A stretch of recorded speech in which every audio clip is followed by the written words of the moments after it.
अस्सलामुअलैकुम स्टूडेंट्स, जैसे कि आपको पता है कि कल हमने लेक्चर ख़त्म किया था एडिशन ऑफ अल्कोहल पे।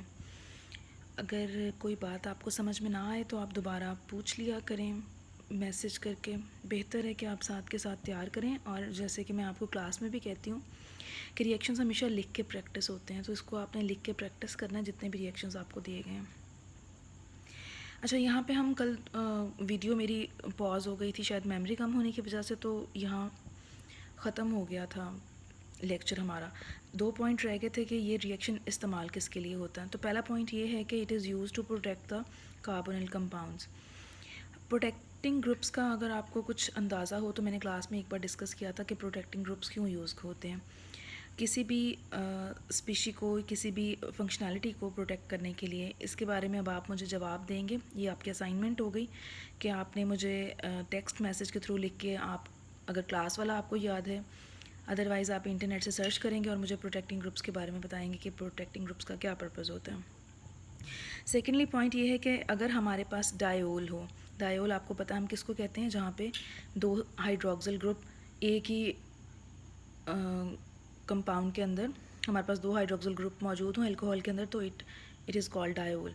तो डायोल अगर हमारे पास मौजूद हो जिसमें एक ही मॉलिक्यूल के अंदर दोनों अल्कोहल हों, अगर हम आप रिएक्शन को देखें तो इसमें हमारे पास एथेनॉल के 2 मॉलिक्यूल यूज़ हुए हैं स्टेप बाय स्टेप। पीछे एक मॉलिक्यूल यूज़ हुआ तो हमारे पास ये टॉक्सी आया, दूसरा मॉलिक्यूल यूज़ हुआ तो यहाँ पे हमारे पास एसीटॉल बना। अब हमारे पास अगर एक ही कंपाउंड के अंदर दोनों हाइड्रोक्सिल मौजूद हों तो वो जो एसीटॉल बनेगा इट विल बी साइक्लिक। इस तरह की आपको इसकी शेप दिखाई देगी साइक्लिक की। ये एक OH, ये ओल था, ये भी OH था, जो अब किस में कन्वर्ट हो चुका है, COCO में। और राइट, अब ये रिएक्शन ख़त्म हुआ। इसमें अब आप ही मुझे बताएंगे, आपकी असाइनमेंट है प्रोटेक्टिंग ग्रुप्स के बारे में। नेक्स्ट रिएक्शन डिस्कस करते हैं which is addition of ammonia and its derivatives. अच्छा, एडिशन का तरीका सेम है। न्यूक्लियोफाइल ने अटैक करना है इलेक्ट्रोफिलिक कार्बन के ऊपर। हमें पता है कि carbon is electrophilic, oxygen has partial negative charge. तो यहाँ पे सबसे पहले हम डिस्कस करते हैं अमोनिया का और इसके डेरिवेटिव्स का। डेरिवेटिव्स क्या होते हैं? जो एक ही मॉलिक्यूल से नेक्स्ट मॉलिक्यूल बनते हैं उसको हम उसका डेरिवेटिव कहते हैं। तो अमोनिया के डेरिवेटिव्स आके देखते हैं। सबसे पहले अमोनिया का रिएक्शन देख लेंगे। अमोनिया के ऊपर जैसे कि लोन पेयर मौजूद है, it is electron rich species, so it will attack on electrophilic carbon. ये वाला बॉन्ड शिफ्ट हो जाएगा ऑक्सीजन के ऊपर। हमारे पास नेक्स्ट स्टेप पे जो स्पीशी बनेगी वो ये होगी। चूँकि अमोनिया ने अटैक किया, नाइट्रोजन ने अटैक किया, तो उसके ऊपर डेफिशिएंसी होने की वजह से पॉजिटिव चार्ज आ जाता है। बॉन्ड शिफ्ट हुआ तो यहाँ पे नेगेटिव चार्ज। अब यहाँ पे प्रोटॉन ट्रांसफ़र होता है। Proton is shifted from this ammonium to the oxygen. हमारे पास ये न्यूट्रल मॉलिक्यूल नेक्स्ट स्टेप पे आ जाएगा, OH और NH2।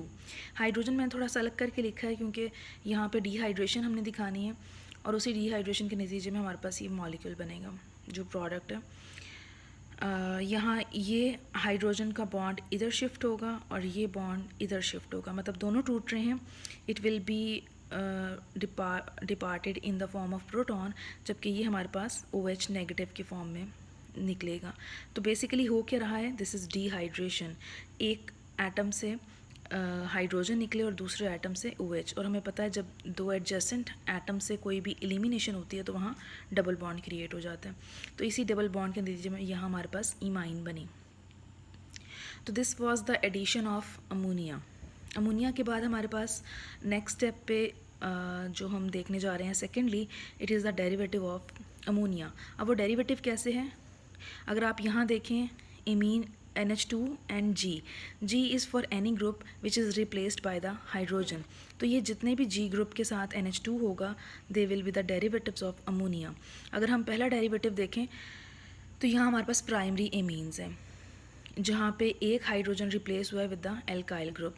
अब यहाँ पे एमीन का अटैक होगा सिमिलर वे में और हमारे पास फाइनली प्रोडक्ट बन जाएगी। इसमें मैंने मैकेनिज़्म नहीं दिखाया, just I write down the product. तो आप भी इसी तरह से प्रोडक्ट लिख सकते हैं, लेकिन तरीका वही है अटैक का। अटैक उसी तरह से होगा, प्रोडक्ट जो है वो हर एक के लिए डिफरेंट बनेंगे।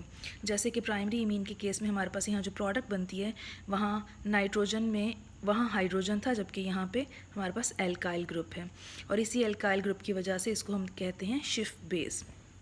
दे आर कॉल्ड शिफ्ट बेसिस।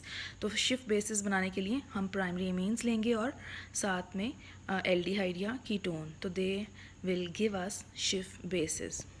नेक्स्ट डेरिवेटिव की तरफ जाते हैं which is hydroxyl amine. Hydroxyl amine क्या है? NH2 and hydrogen is replaced by the hydroxyl group. अगर हम ग्रुप देखें तो हमारे पास क्या है? OH। अब यहाँ पे अटैक ऑब्वियसली अमोनिया नाइट्रोजन का ही होगा, nitrogen will attack on carbon, और हमारे पास जो प्रोडक्ट बनेगी वो ये होगी। अगर आप सिंपली देखते जाएं तो ये कार्बन जहाँ डबल बॉन्ड ऑक्सीजन है वहाँ डबल बॉन्ड नाइट्रोजन आ जाता है और ये नेक्स्ट ग्रुप उसी तरह से एज सच उसके साथ मौजूद रहता है। अब इस स्पीशी को हम कहते हैं ऑक्साइम। ऑक्साइम किसको कहते हैं? जहाँ कार्बन डबल बॉन्ड नाइट्रोजन और उसके आगे हाइड्रोक्सिल ग्रुप मौजूद हो, this species is called oxime. अगर हम प्रोडक्ट देखें तो हर एक केस में हमारे पास डिफरेंट प्रोडक्ट आ रहे हैं। यहाँ इमाइन बना, यहाँ शिफ्ट बेस बनी, और यहाँ हाइड्रोक्सिल एमीन के केस में हमारे पास ऑक्साइम बन रहा है। नेक्स्ट डेरिवेटिव की तरफ चलते हैं which is semi carbazide. Semi carbazide हम इस स्पीशी को कहते हैं जिसमें NH2 NH और फिर C डबल बॉन्ड हो,